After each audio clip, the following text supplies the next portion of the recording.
Welcome to the deep dive.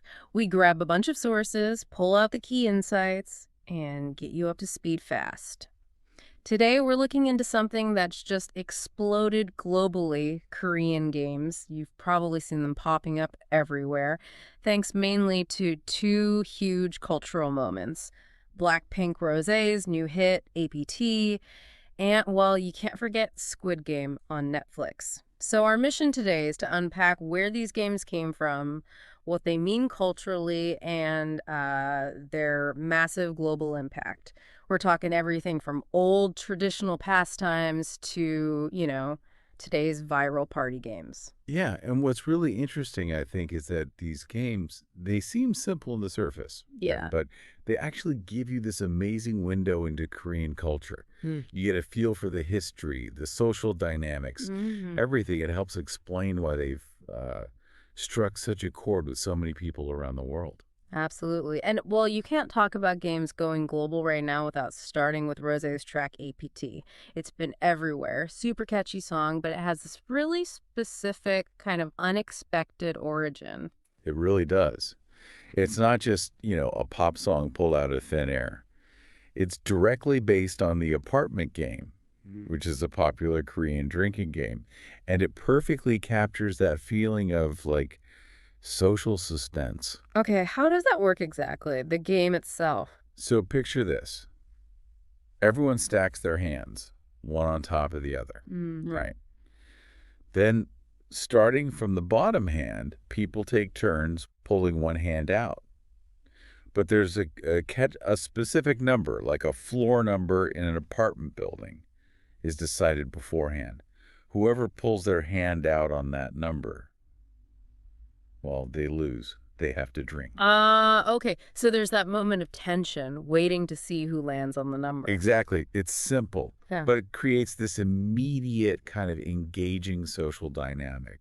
Everyone's invested. I can see that. And Rose actually talked about this, right? How the song came about. She said she loves playing the game with friends, and she showed it to her producers. Yeah, and apparently they just got hooked immediately, which is interesting. But she was hesitant at first, wasn't she? About making a song based on a drinking game, worried it was too unserious.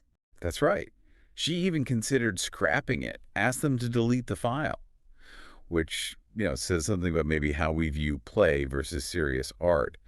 But then she saw how much people were already enjoying the demo, how catchy it was. They're already addicted, as she put it. Pretty much, she realized it had this energy, this appeal that went beyond her initial worry, so she finished it. And thank goodness she did. It dropped October 18th, 2024, ahead of her solo album Rosie, coming December 6th. And the reaction has been, well, huge. Phenomenal, really. Over 100 million YouTube views in just 5 days. That's the fastest for any music video this year. Wow. Plus, topping Spotify in the US, iTunes in like 40 regions. Even Charlie Puth got in on it, calling it a great song that gets stuck in his head. Yeah, he did the challenge too. So beyond just Ray being a massive star, what's making this song hit so hard? Well, experts are pointing to a couple of things. One is that it feels like a fresh break, you know, different from the usual pop formula. Its cultural background, the game itself, it's unfamiliar to many global listeners, so it feels novel, exciting. A bit of cultural discovery baked into the pop song. Exactly. And then, of course, you can't ignore the Bruno Mars collaboration. That definitely boosted the hype.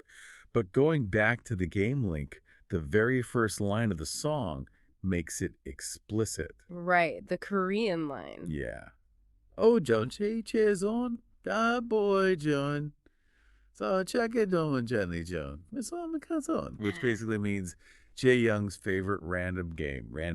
Game start. Apartment, apartment, apartment, apartment. Yeah. It pulls you right into that party vibe. It's amazing how something so culturally specific, like a local drinking game chant, can just become this global earworm. It really shows how these cultural bits can travel, take on new life. Definitely. And speaking of games taking on new life globally, We absolutely have to talk about Squid Game. That Netflix series basically reintroduced traditional Korean childhood games to the whole world, Yeah. albeit with a much darker, deadlier twist. A very deadly twist. But what's fascinating is the history behind those games. Some of them, like Takji or Gongi, they go way back. We're talking maybe the 14th century, centuries old. Wow, really? That far back? Yeah. Others, like the Dalgona Candy Challenge, are more recent. That one popped up after the Korean War in the 1950s.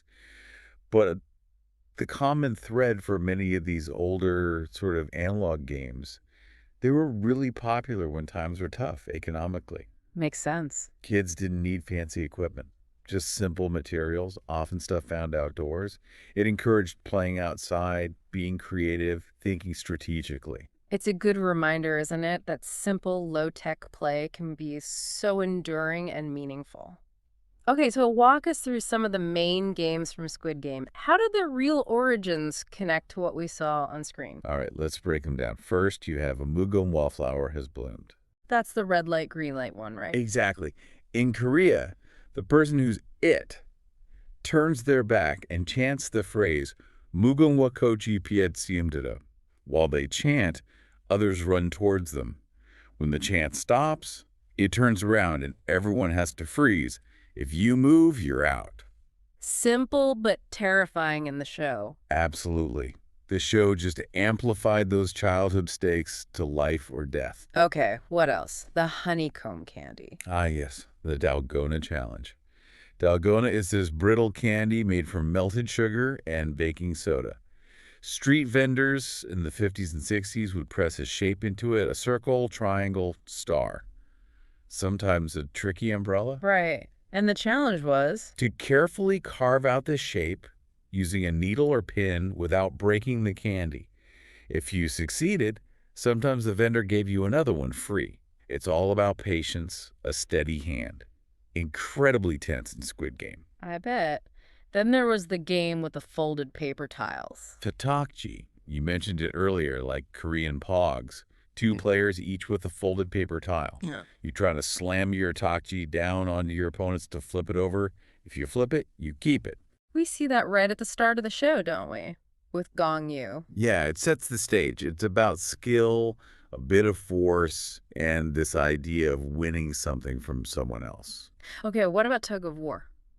Jildaregi, Uh, the Korean version. But it's more than just a game. Historically, it was often a community ritual, especially in farming villages.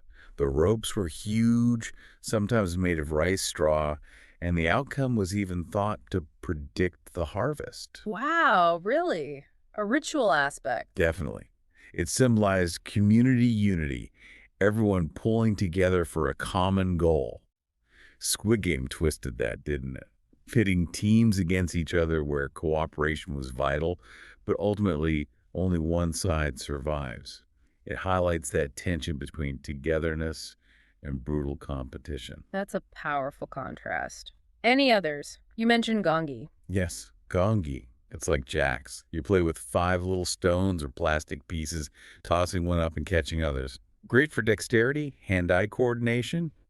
It actually shows up more prominently in Squid Game's second season, continuing that theme of innocent games turned deadly. It's incredible how the show used these familiar, nostalgic games to create something so unsettling.